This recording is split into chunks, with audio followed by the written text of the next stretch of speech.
This is The Sports Life. It's all over, boys, girls, children, dogs, cats. Here's the snap, saying back to throw again. Pressure comes, throws it down the field. It is tipped up in the air, and that's the ball game right there. Indiana wins! Indiana has beaten the Ohio State Buckeyes, the #1 team in the country. And they did, and welcome into the Sports Life. Will Team here along with Dalton Shetler. The Golden Tones of Don Fisher, as Indiana is on its way to the perfect season and a national championship. How odd is that? Unreal.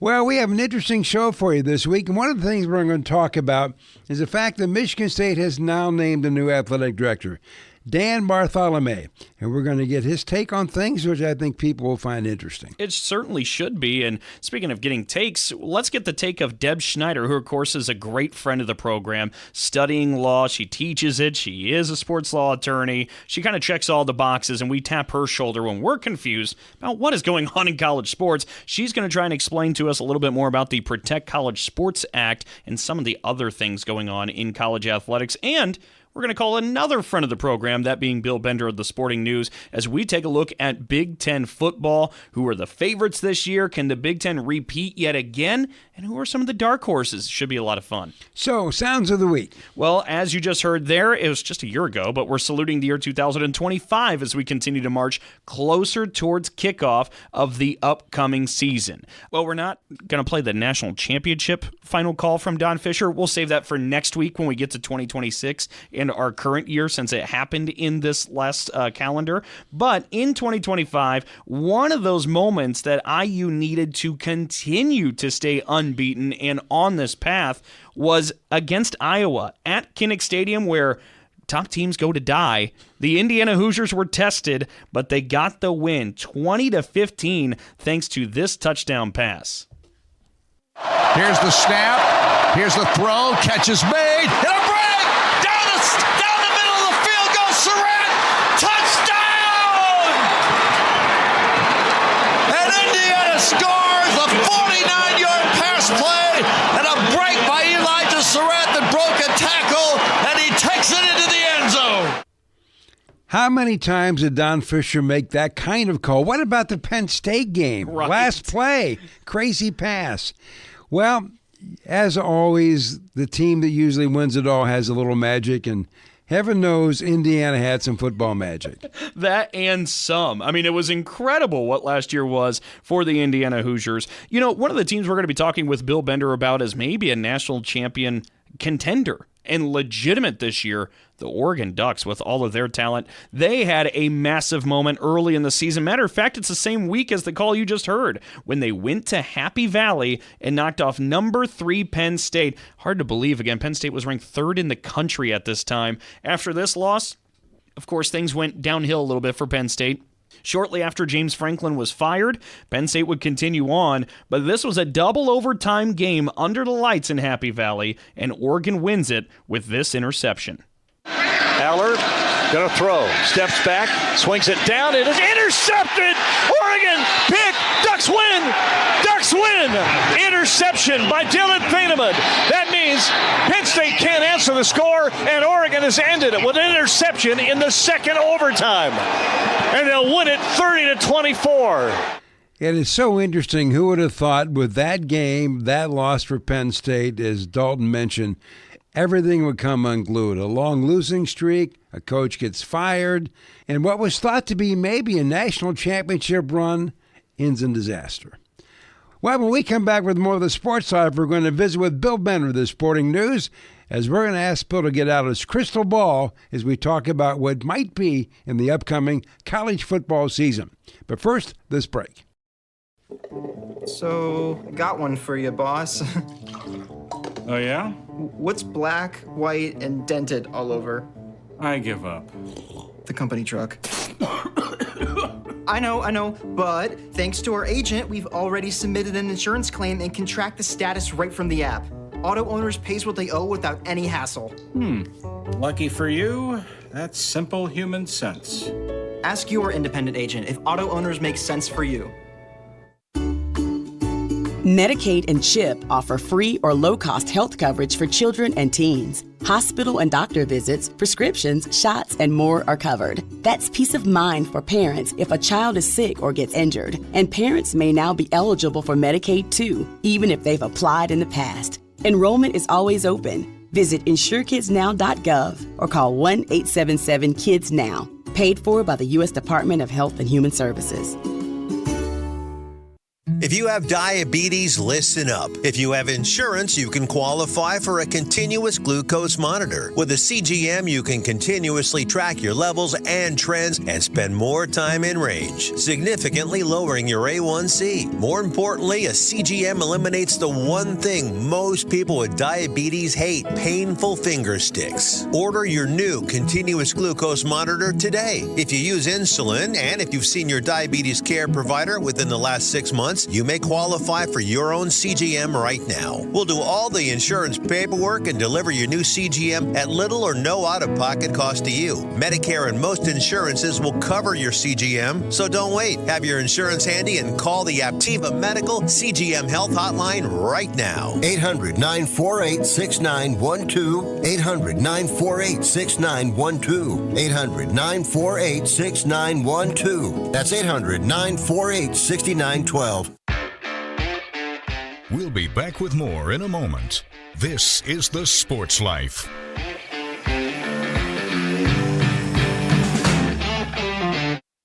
Roxanne Watson is on a mission. Hello, how are you doing today? She wants more people to register as organ, eye, and tissue donors. Are you an organ donor? Yes, I am. Yay. My goal is to sign up the most people in the United States. What drives her? Roxanne's own life was saved through the gift of a heart transplant, made possible by an organ donor. I decided that day that I was going to devote myself to the cause of organ donation and signing people up and honoring my donor by doing that. Now she's back to health, and she's a powerful force helping to save lives every day through her work. Imagine what you can make possible by leaving behind the gift of life. 8 people can be helped with the major organs, and up to 50 people can be helped with a little bit of everything. And when you think about it that way, that you could help that many people, it's amazing. It really is. Learn more and sign up as an organ, eye, and tissue donor. Go to organdonor.gov. A message from the U.S. Department of Health and Human Services, Health Resources and Services Administration.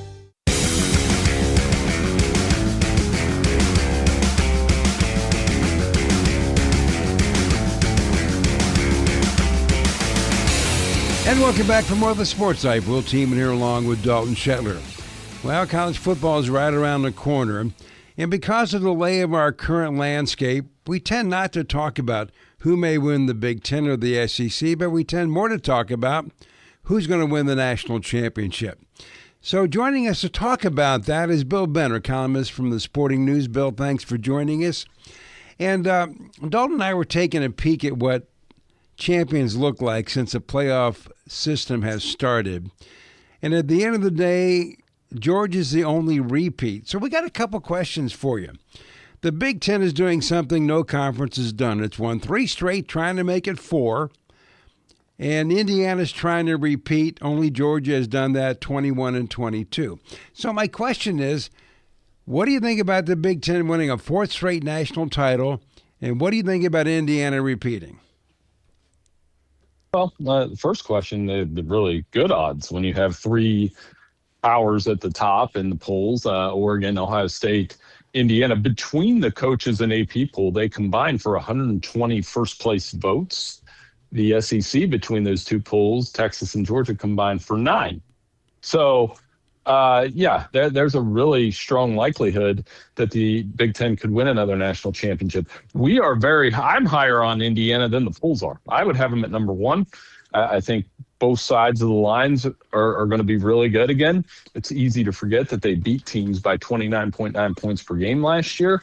I get you can't replicate Fernando Mendoza, or maybe you can. Josh Hoover has a ton of talent. They brought in the right guys in the portal. And I learned my lesson last year that you just don't doubt Curt Cignetti. And I'm not going to do it again. We've got them at number 1 until somebody beats them. Well, let's talk about then one of the other champs in this 3-year stretch for the Big Ten Conference, Ohio State, and that's another one of those teams that feels like they have a legitimate shot at maybe being the national champs this year. What has you so high on Columbus there in your own backyard? I mean, it's like covering an NFL team. I'm going to be clear. They couldn't beat the Browns, and they couldn't beat an NFL team. But the way they operate is like an NFL team. You know, they have 2 NFL coordinators, Arthur Smith, Matt Patricia, the best player in college football, and Jeremiah Smith. They have an operation where, you know, the world ends every time they lose a football game, and they don't lose often. So I think with Julian saying the offense coming back, they don't use the portal heavily, but Ryan Day has a knack for bringing in the right guys via the portal, especially on the defensive side of the ball. So I trust that. But, you know, one thing with Ohio State, that schedule's brutal. You know, they're playing at Texas, they're playing Oregon, they're playing Michigan, they're playing at Indiana and at USC. I mean, it is, and at Iowa, by the way. So that's the toughest Ohio State schedules I've ever seen. Well, Bill, right now the Big Ten, since we talked about the preseason poll, has 7 teams in the top 25. But everybody seems to talk about Ohio State, Oregon, and Indiana. Is there anybody else that might win the conference? Well, I mean, USC could be super talented. And this is a big year for Lincoln Riley in terms of trying to get them to the playoff. I think that's the pressure point. When you watch USC play, they can score on anybody. They've got Jaden Mayava back. He led the Big Ten in passing yards, but they have not been able to stop anybody. Penn State and Michigan, I think, are given a little bit of grace because first-year coaches, really good first-year coaches, Matt Campbell and Kyle Whittingham. Penn State doesn't play Oregon, Ohio State, Indiana. So if you want to take a swing, maybe that's not bad.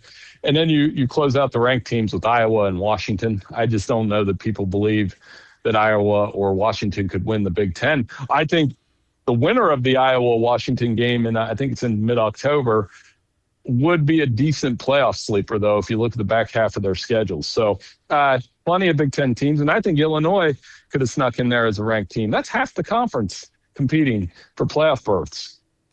You know, we just talked about some of those dark horses maybe to give it a real shot. We talked about some of the heavy hitters in the beginning, but I mean, it's possible the Big Ten could have 4 straight national championships and a different school winning all 4 of them. It feels like if that's going to happen, it'd be the Oregon Ducks. And I was thinking about this the other day. Both Will and I were there for the PK 80, which was a little while ago now. The PK 85, which was 4 years ago, and that was representing Phil Knight's birthday. So 4 years ago was PK 85. Phil Knight's in the upper 80s.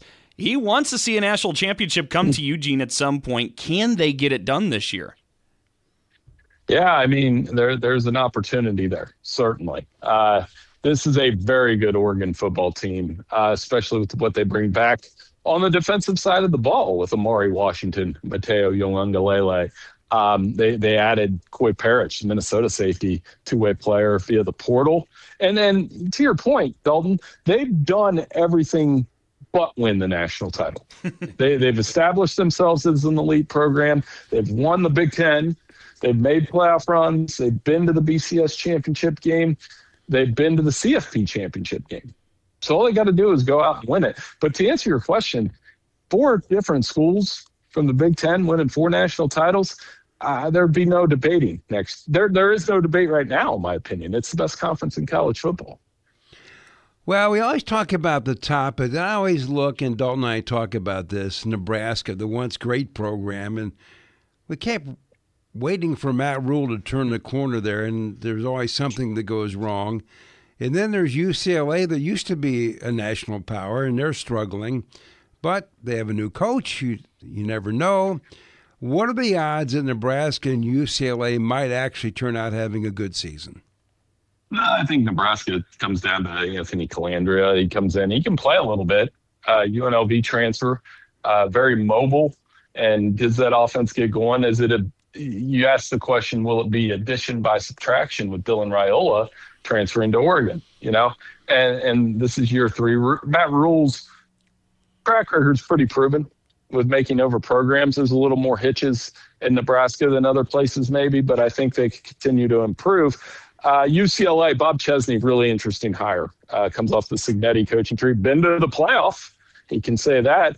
And they brought in Wayne Knight with him tremendously talented running back, all-purpose back on a lot of preseason All-American lists. I look for them to be more competitive. It may take a couple years, but that backfield with Nico Iamaleava and Wayne Knight has my attention. It could be pretty prolific. Bill, I want to ask you a question, and we can dive back into some of these teams and programs in a moment. But, I mean, when we talk about some of these groups, the expectation certainly isn't to win the Big Ten, right? When we talk about the middle of the pack and so on, it's not really to be national championship contenders. But for a century, that never mattered in fan interest. Fans showed up, they supported their schools, they took a lot of pride in the geography, the region that they call home. And I'm curious, because you write a lot and you have a lot of different opinions, you see a lot of different observations throughout the country. As we enter this day and age where it feels like college sports have become so transactional and more transparently transactional than ever before, maybe at times too corporate, too cold, what is it for those groups, the fans, to get them to keep coming back to games and keep cheering on their schools? That's a good existential question, because it does feel and look and sound a lot more like the NFL. And I've always been one of those guys, and talked to you guys over the years. I like the NFL and the college football for different reasons. I like them equally. I will sit and watch Sunday just like I watch Saturday. There's things I like about both games, but you really touched on it, struck a chord with me on the regionality feel. I think college football has to be both regional and national. And right now it's just national. You know, when you're talking about a regional feel, you guys stayed up and watched USC and Michigan State kickoff at 11. I was up and I was like, man, this game's not going to get over till 3 a.m. That's a little much, right? I like the backyard feel of it, where Michigan and Michigan State and Iowa and Illinois. You know, there was something brought up to me. Ohio State hasn't played at Iowa since like 2017. I hate that, you know, that you can't go to those traditional Big Ten places that you played every year when you were younger. What do you think about Michigan State, Bill? Pat Fitzgerald, he's back coaching again. He's a fan favorite. He's a hell of a coach. What do you think? Well, I mean, right hire, right time in some ways. Pat is motivated. You know, the circumstances for how he departed from Northwestern are what they are, you know, but I think I'm so happy he's back in the Big Ten, because he's such a good guy. He's a great person to talk to.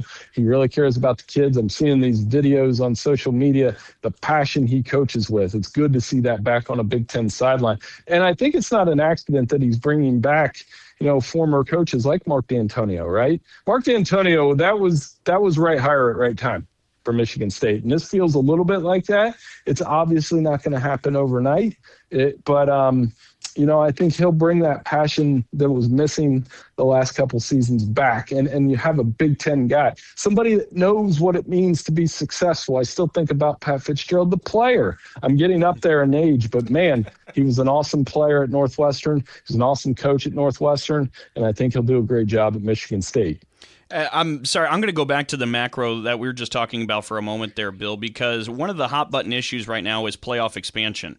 How many teams are we going to be talking about with the college football playoff do you see in the future? How does that impact the middle of this Big Ten conference besides just the top dogs?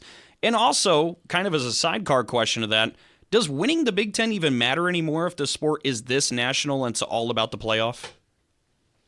I still think it matters. I just don't know that we need a conference championship game to do it, especially if we're going to go to 24 teams. I know they're trying to replace those with more games. But 24, I mean, it will be – I'm not a fan. I know the Big Ten is a fan and the coaches are the fan and the ATs are the fan, but I don't know that the fans really are the fan. I have not casual, I have diehard Ohio State fans that are my friends that still don't really know how the playoff works. Does that make sense? Like, they don't know the ins and outs of, like, the seeding and the – you know, why did this team get left out? And in 24 teams, it'll be even more confusing. So I just think it's too many teams. I wouldn't go higher than 16. I think that's like the Alamo of how many teams I would put in the playoff, because I still want that regular season to matter. But you know what? I'm old now. I'm 47, and I think there's a generation behind me that doesn't really care about all that. So I do see it expanding in the near future. Well, let me add to that, Bill. When you dilute something that is good, nothing good comes of that. So I guess I'm agreeing with you, old man. Yeah, I agree. Like, too much, and it's a TV show. We can admit that. But as I've watched it over the years, I think the things that I keep saying, and it looks like they're starting to move towards moving the regular season up. You can't go head-to-head against the NFL in January, and they try. You can't go head-to-head. You just they keep prolonging the season. I like it when it's over around January 9th, not just because it's my job and I get a little break, but no, the playoff is too long. It takes 50 days. I don't know that there's any postseason. I guess the NBA and NHL playoffs are longer, but not by much, and that's pretty sad because they have 4 rounds. Well, as always, Bill, it's great talking to you, so we will see you soon somewhere. Hey, no problem. Thanks for having me on. Take care, guys. There you go, as always, some great insight from Sporting News columnist Bill Bender. Well, when we come back, we're going to talk about, is there really a plan to fix college sports? It's all coming up in just a moment. Oh, yeah. Hey, Dad. Did you get a new haircut or something? A new shirt? You're looking good. What happened? A little fender bender? How little? A few days in the shop little. But thanks to Mom and our agent, we've already submitted a claim and can track the status right from the app. Auto owners pays what they owe without any hassle. Sounds like simple human sense. I'm fine, by the way. Oh, yeah, I was gonna ask. Ask your independent agent if auto owners make sense for you. This is a potter's field. When people can't pay for their funerals, they are buried here. It is a lonely, desolate place, littered with unmarked headstones. No one visits. No one leaves flowers. But it doesn't have to be that way. For as low as $1 a day, you can ensure your family will have the money to pay your funeral expenses.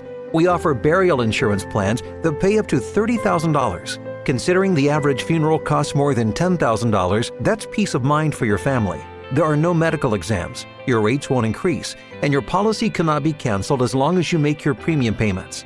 Call now to get approved in minutes and ensure your final resting place is more than just a pauper's grave in a potter's field. 800-562-2407. 800-562-2407. 800-562-2407. That's 800-562-2407. Paid for by Final Expense Direct. We all make choices about alcohol. Kids make choices whether to drink or not. Bye, Dad. Remember, I'm going to Alex's party tonight and sleeping over. Hey, remind me about that party again? And adults make choices whether to talk about it. That's true of parents and every other trusted adult in a kid's life. Kids want to know our expectations, and they want honest answers in everyday conversations. So talk with your kids and help lead them on a positive path, because when you talk, they hear you. Learn more at underagedrinking.samhsa.gov. We'll be back with more in a moment. This is The Sports Life.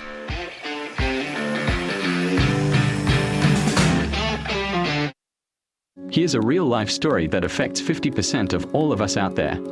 It's called divorce. If you've gotten divorced and now you're struggling to pay your bills and your credit card debts are completely out of control, you need to call this special debt relief hotline right now. We help people with all kinds of money problems caused by different life challenges, a divorce, a job loss, even heavy medical bills. All these life events can sometimes financially stress you out and cause you to get out of control. We help people get their lives back by showing them ways to consolidate and reduce their debt, in some cases for a fraction of what they owe. If your credit card balances are more than $10,000, call us and learn how to reduce your credit card bills and monthly payments now. Here's our number. Paid for by Debt.com. Call now, 800-810-1584, 800-810-1584, 800-810-1584. That's 800-810-1584.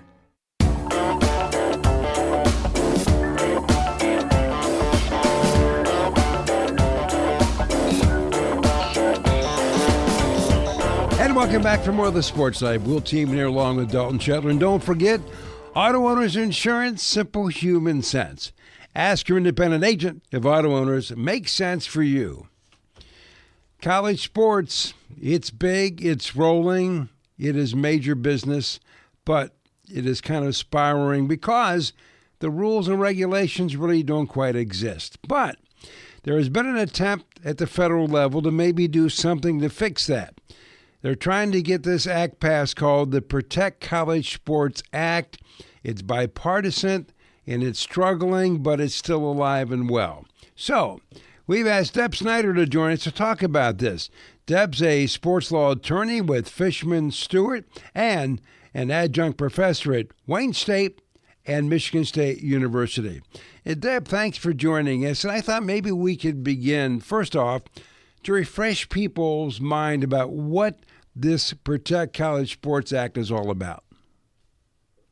Okay, well, Dalton and Will, thank you so much for having me again. It's always a pleasure to speak to the two of you about these really interesting topics. So to get into this, college sports has been the Wild West basically for 5 years now.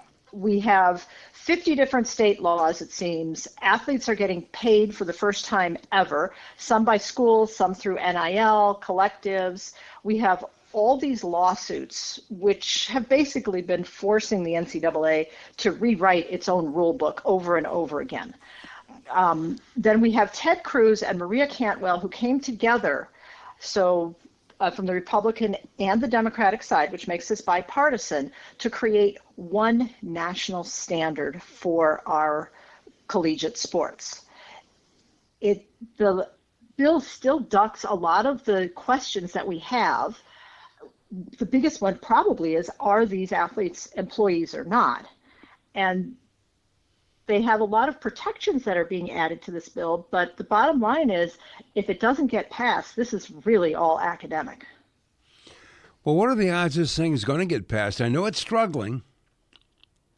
It is definitely struggling, and it's struggling for a number of reasons. It's struggling because we have various groups that are against it. It is struggling because there is a Republican split on the transgender and the preemption language.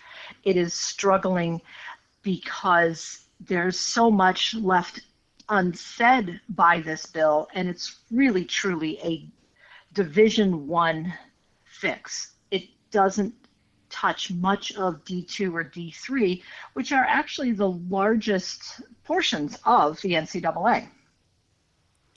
Deb, I want to ask you here too, because it feels like, and I'm sure a lot of our listeners kind of feel the same way, a little bit overwhelmed and dizzied and confused by all the different things, right, that are currently going on with college sports that we're talking about.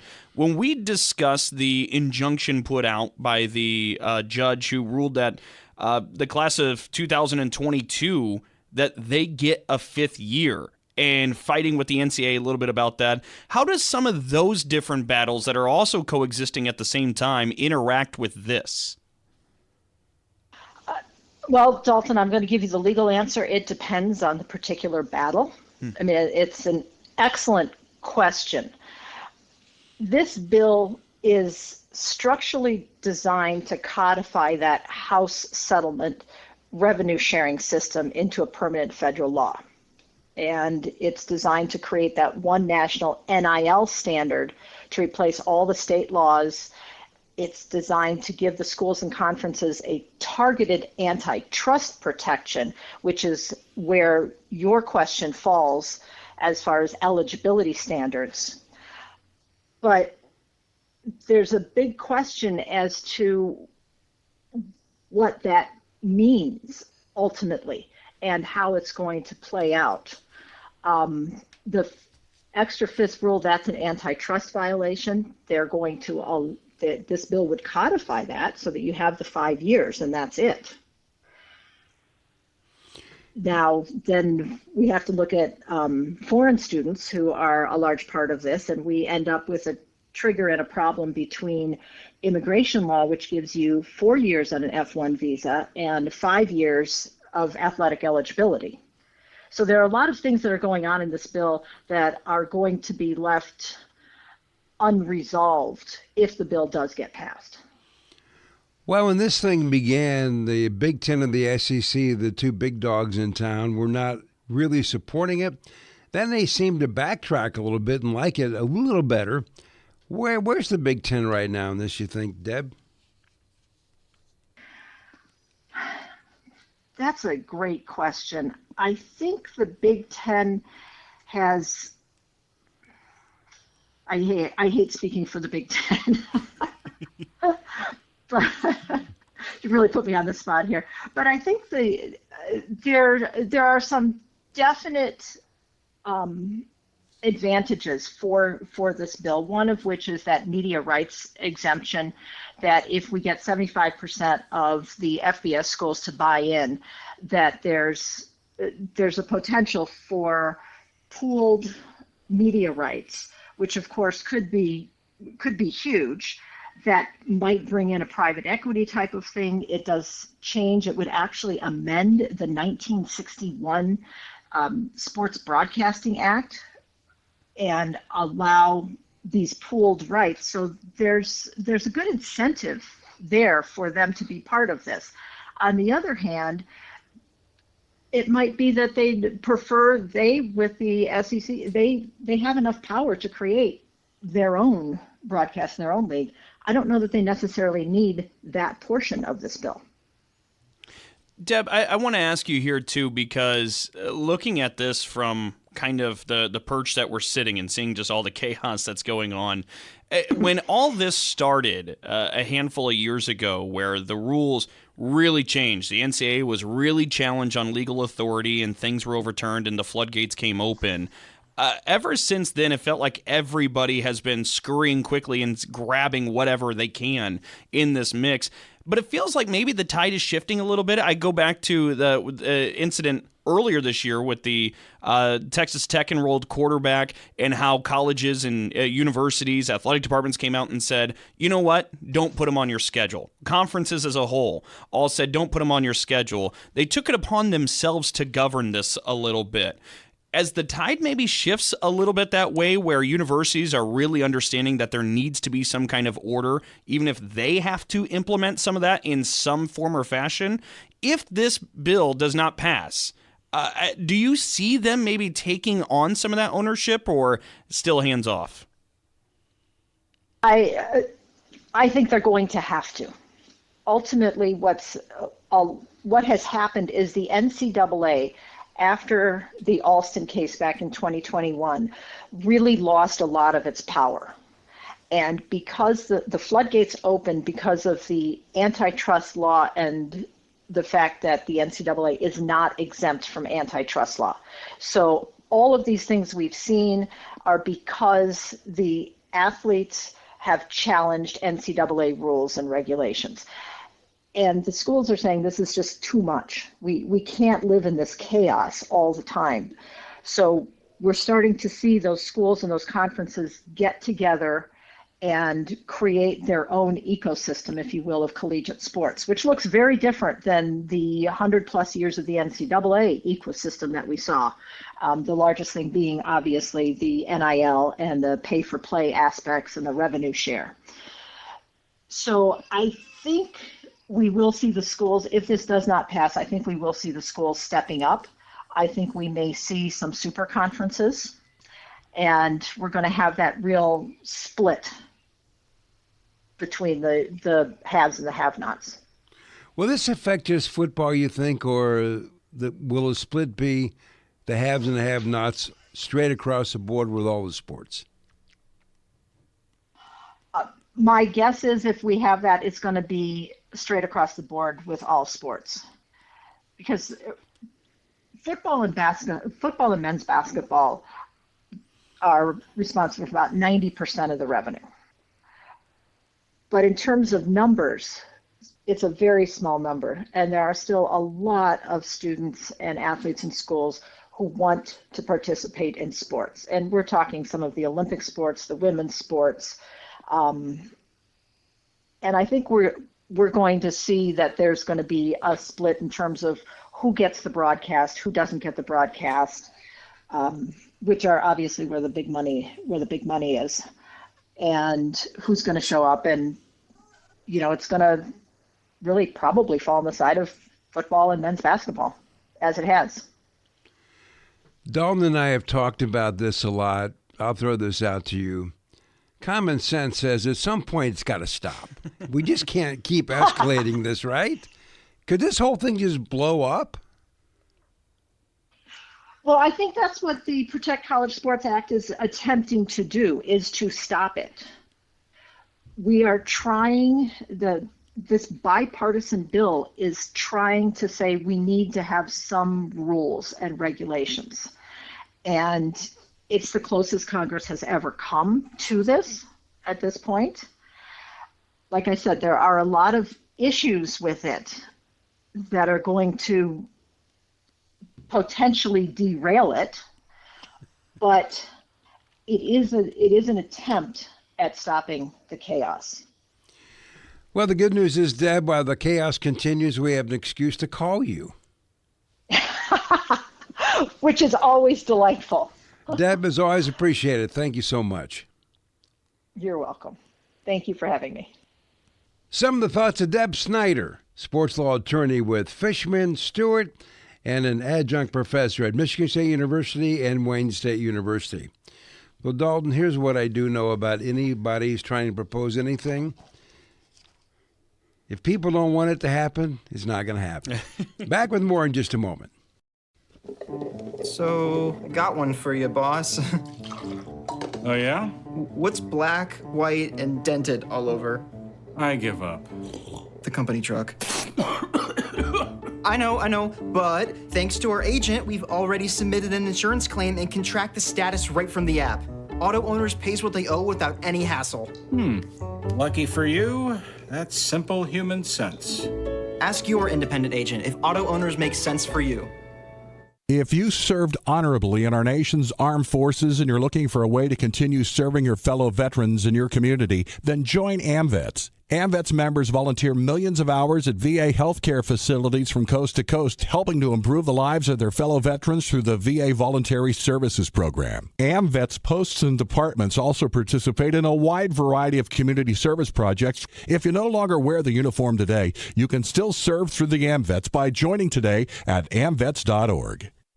Do you hear that? That's the sound of uncertainty lurking under your hood. You know the feeling. I know I do. That sudden sinking sensation when you see a check engine light or your car unexpectedly breaks down and you're faced with sky-high repair bills. It's time to shield against unexpected repairs with CarShield. CarShield is America's most trusted auto protection company and has an A rating with the Better Business Bureau. Don't let the fear of a breakdown keep you up at night. Trust the Shield, CarShield, and say goodbye to terrifying repair bills and hello to peace of mind. Your plan also comes with 24/7 roadside assistance, courtesy towing, rental car options, and so much more. Don't wait till it's too late. Call CarShield now before a breakdown. Protect your wallet. Protect your car with CarShield. Get our best protection ever. Call now. You'll thank me later. 800-965-1292. 800-965-1292. That's 800-965-1292. We'll be back with more in a moment. This is The Sports Life.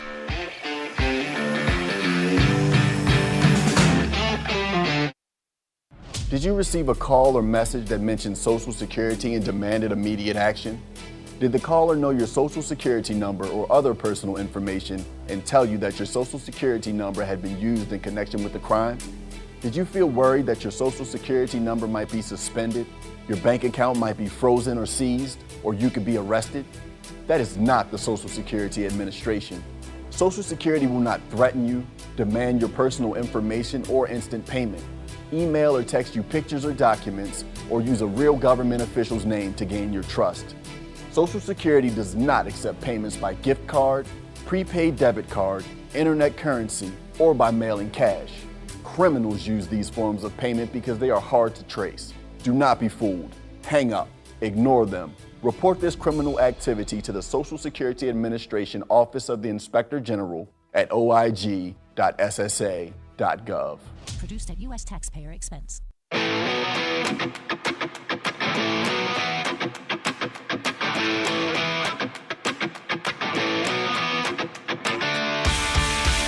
And welcome back for more of the Sports Life. Will Teeman here along with Dalton Shetler.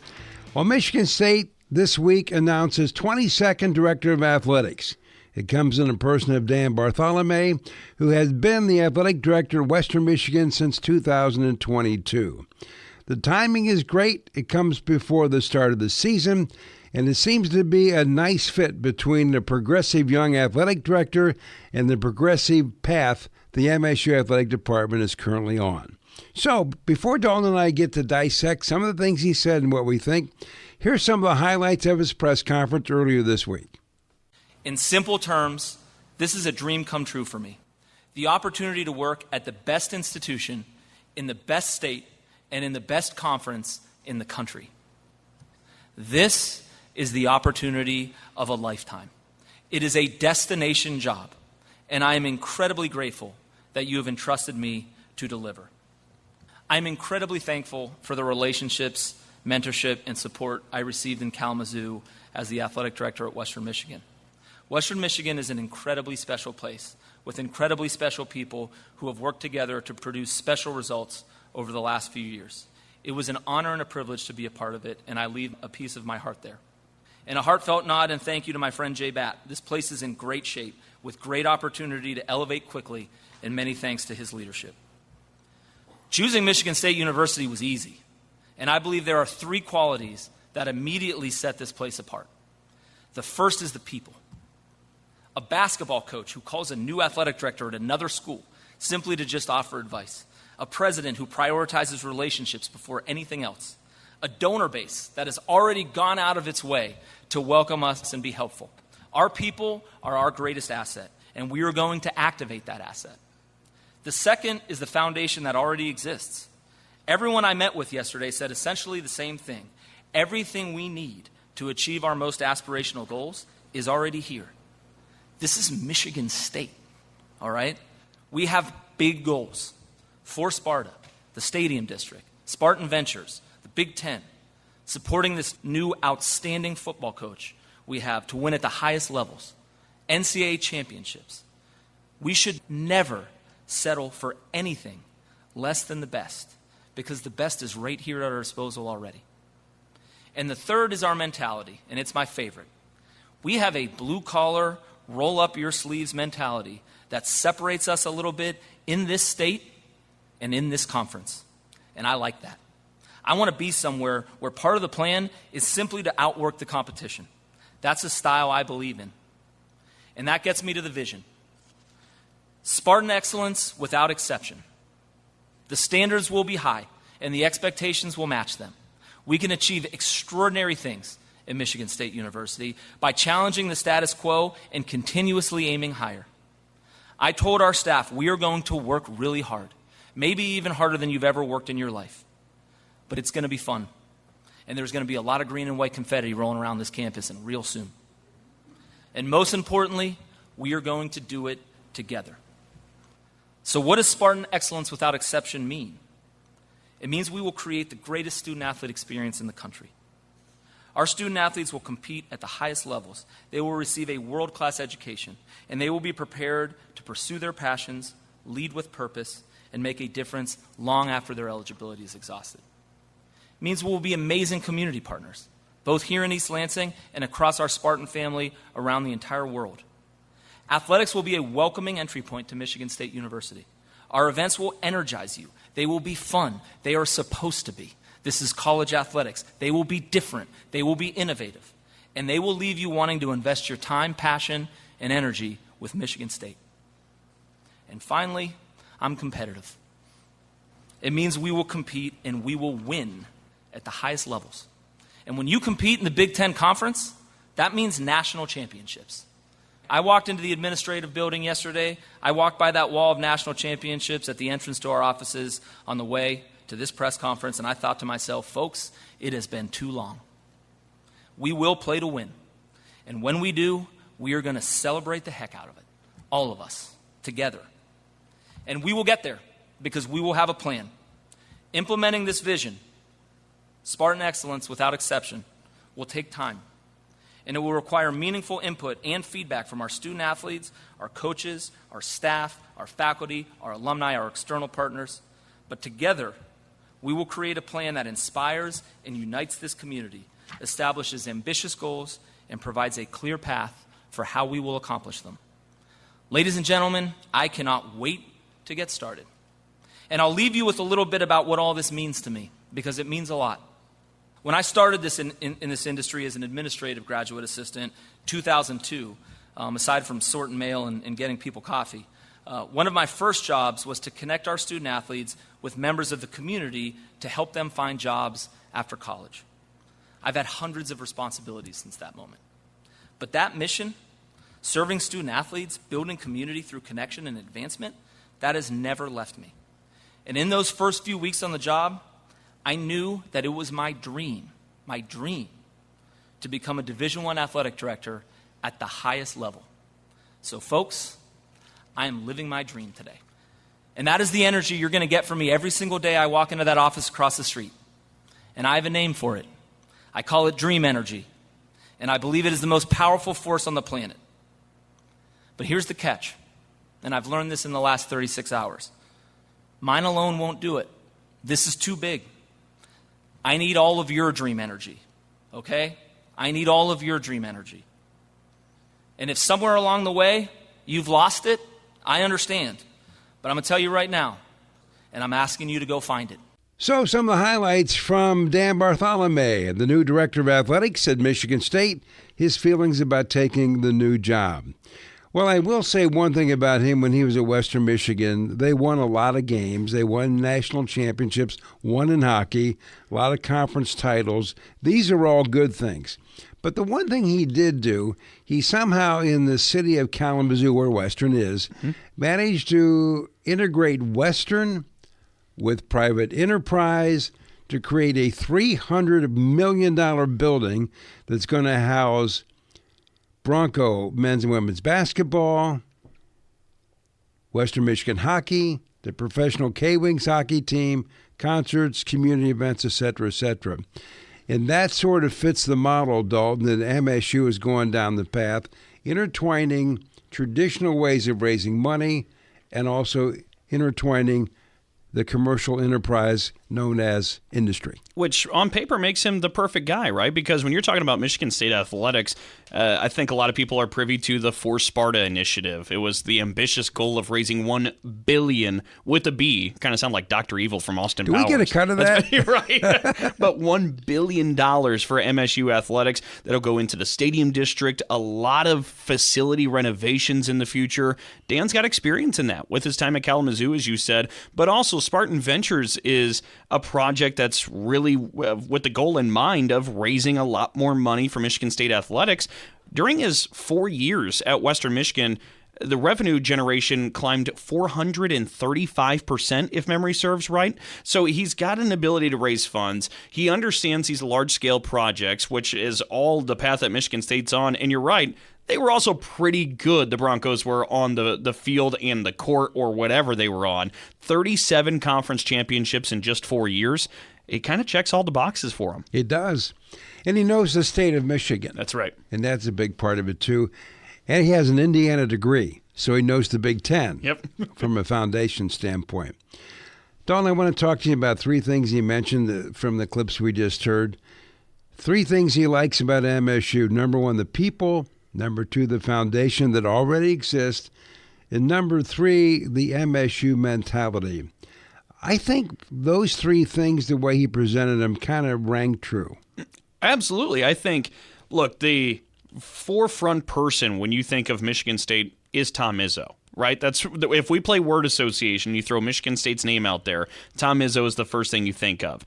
And when you hear Tom Izzo talk about why he loves Michigan State University, it's because of the relationships. It's because of the people. Look at the culture he built specifically within the silo of men's basketball. He has a week called Grind Week where players that are currently in the NBA, or maybe their playing days are done, they all fly back to spend a week just with the other alums, the current team, the coaches. It's all relationships. That's what Michigan State's foundation really is all about, and Dan Bartholomae gets that out the gate. That's a huge, huge plus. But he continued to say, too, Will, Spartan excellence without exception. And there's a high standard he's putting in front for Spartan Nation. Well, he hit me with the phrase dream energy. Yeah. That was at the end of the clip we played, dream energy. And the thing I thought was really interesting, the way he phrased it, was if you've lost it, get it back. How about that? Uh-huh. I like the other thing he said, too, about we're going to just outwork everybody. I like that scenario. Blue collar, I learned it in Pittsburgh. Let's just outwork everybody. And for some reason, this seems like a really good fit. And I think a lot of Big Ten schools will tell you that they kind of have that DNA, right? I mean, by and large, except for the West Coast editions and some of the East Coast editions over the years, it's a Midwest conference. And Midwest cultural pillars are about hard work. It's about grinding things out. It is largely blue collar. This fits with what Michigan State is all about. Well, he called it a destination job. He called it his dream job. Last time I heard somebody talking about having his dream job and a dream come true happened about 32 basketball seasons ago, that being Tom Izzo, when he said if you don't think this is the greatest dream ever for a young kid from the UP, you're crazy. So there's a lot of Izzo sounds coming out of him, but he also talked about longevity. And after J-Bat left in about a year, the program needs that for sure. Stability, absolutely. When we come back, our parting shots in just a moment. Oh, yeah. Hey, Dad. Did you get a new haircut or something? A new shirt? You're looking good. What happened? A little fender bender? How little? A few days in the shop little, but thanks to Mom and our agent, we've already submitted a claim and can track the status right from the app. Auto owners pays what they owe without any hassle. Sounds like simple human sense. I'm fine, by the way. Oh, yeah, I was gonna ask. Ask your independent agent if auto owners make sense for you. Everything is expensive right now. Gas, food, you name it. You're spending more, you are making the same or less money. So, what do? You rack up credit card debt, that's what you do. It's not your fault. It's the economy. And guess what? If you rack up too much credit card debt like some of us, you can't pay your bills. Then the credit card companies, as nice as they are, start hounding you for money. Then you start your downward spiral. A smart thing for you to do is to call the Zero Debt. They can help you consolidate all your credit card bills into one affordable payment. Millions of people have done it. It works to make you debt-free. Make this free call right now. It costs you nothing to learn more. 800-298-9093. 800-298-9093. 800-298-9093. That's 800-298-9093. We are strong, we are resilient, and we will get through this together. But these are stressful times, and it's important to also practice good self-care. It's normal to feel overwhelmed, anxious, or afraid, but there is hope. Reach out to someone, connect with your friends, stay in touch with your community, and know that you are not alone. Learn more at wearebroadcasters.com/hope.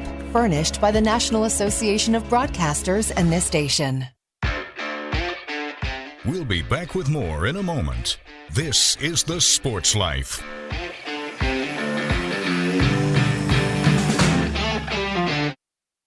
I found hope in the midst of an overwhelming situation. Alcoholism is a disease that can affect any family. Everyone suffers, but there is help and hope at Al-Anon Family Groups. Al-Anon gave me my life back. I'm a better father and husband. Are you in an overwhelming situation because of someone else's drinking? Al-Anon and Alateen can help. Local and virtual meetings are available. Maybe one could work for you. Call 1-866-200-0033 or visit alanon.org/hope. I'm Naheem Hines, professional football player. No matter the challenges I face every day in the NFL, my mom is always there for me, despite her own struggles with muscular dystrophy. And MDA is there for my mom. At their 150 care centers across the U.S., MDA is the leading organization in research and care for kids and adults with muscular dystrophy, ALS, and related neuromuscular diseases. Join me and learn more at helpmda.org today. Thank you.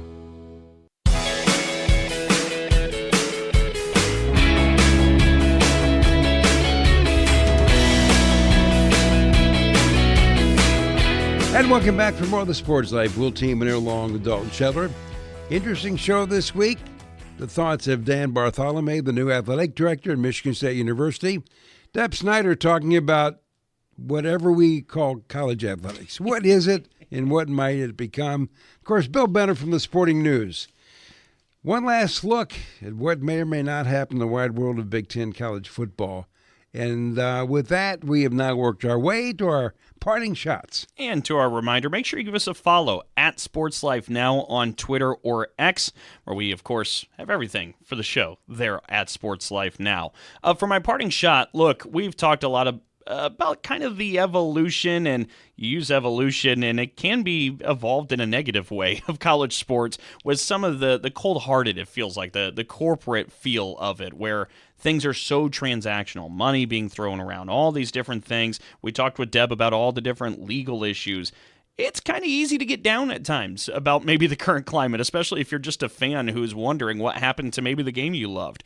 Well, there are still traces of it, and one of it's actually happening in East Lansing. And we talked about Tom Izzo throughout this show in a couple of different facets.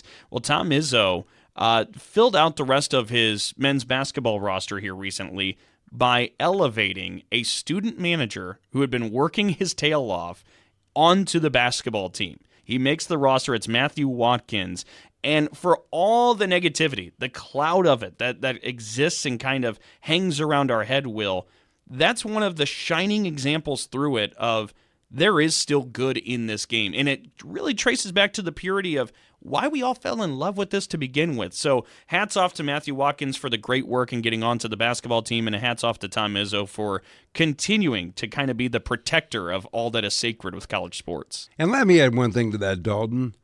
When the courts ruled that you could get a fifth year, right? Mm-hmm.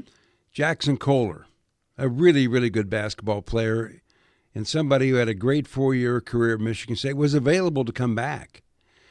That could only happen if Tom Izzo let the last guy on his team off.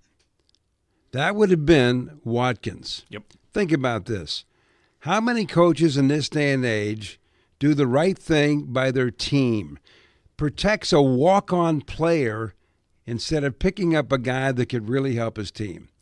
Not that Watkins won't, but how many coaches do that? Right. That's amazing. Mm-hmm. Okay.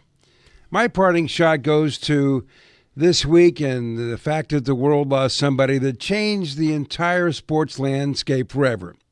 Bill Rasmussen, who was a visionary and a heck of a salesman, as it turns out, somehow turned a dream into reality when he launched ESPN on September 7th, 1979. Well, since his passing, a lot has been written and said about how he pulled off the impossible dream. Yet what seems to be missing from the conversation is the impact that he had on people. And as for me as a young sports announcer with a touch of entrepreneurial spirit, working with Bill Rasmussen for several years, for me, was a game changer in my life and career. His positive influence on those who were in his orbit was amazing. And that influence should also be celebrated. And with that, that's a wrap for this week's show. We should also note that you can find us wherever you find your podcasts like SoundCloud, Spotify, and Apple.